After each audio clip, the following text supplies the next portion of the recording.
Deuxième session des formations sur les capteurs de puissance vient de se terminer.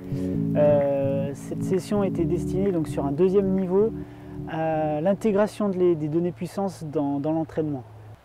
Comme sur la première session, notre partenaire Hôtel Altedia Maison Rouge nous a accueillis pour ces 3 journées. Et la spécificité de ce deuxième niveau, qui proposait vraiment du contenu d'entraînement, c'est que des intervenants pointus dans leur domaine sont intervenus.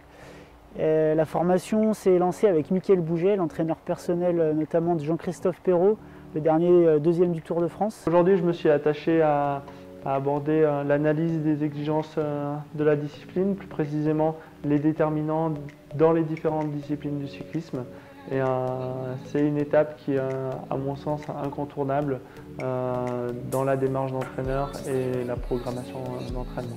Aujourd'hui, en France, on a des formations fédérales, des formations sur des diplômes d'État, mais effectivement, la puissance est peut-être pas aussi bien abordée que l'on devrait, parce que souvent par manque de temps et parce que tous les formateurs ne sont peut-être pas sensibilisés et formés à l'utilisation de la puissance. C'est pourquoi justement cette formation ici permet de proposer à un public divers d'utiliser la puissance et de comprendre l'utilisation de la puissance dans l'entraînement. Il nous fallait aborder les outils à distance pour stocker les fichiers de données de puissance. Et le mieux placé en France, c'était Patrick Dupuis de la société Vélobook, qui travaille d'arrache-pied pour proposer une plateforme franco-française. James Lévitre de la société Matsport est ensuite intervenu sur la validité et l'utilisation des capteurs de puissance. Ce qu'on observe aujourd'hui, c'est qu'il y a de plus en plus de capteurs de puissance qui sont disponibles pour les cyclistes professionnels ou amateurs d'ailleurs. Et on se rend compte que c'est difficile pour eux d'avoir une bonne lisibilité et de savoir un petit peu quel outil choisir pour améliorer ses performances de manière durable. Donc l'idée, c'était déjà dans un premier temps de présenter tous les outils qui existent aujourd'hui sur le marché, les technologies qui sont utilisées par ces différents capteurs de puissance, quelles sont les spécificités, et derrière de présenter effectivement les validités de ces différents capteurs de puissance, donc selon un certain nombre de critères, donc donner une image globale aux participants du stage des différents capteurs et savoir quelle orientation à donner, soit pour eux, soit pour les athlètes qui entraînent. Je tenais à ce qu'un sportif de haut niveau intervienne pour partager l'expérience. Donc on avait des entraîneurs plutôt techniciens qui venaient intervenir de manière méthodique. Et là, donc Samuel Dumoulin, qui a plus de 10 ans de carrière et plusieurs grands tours à son actif, est venu faire un partage d'expérience, échanger avec les stagiaires de manière vraiment très conviviale.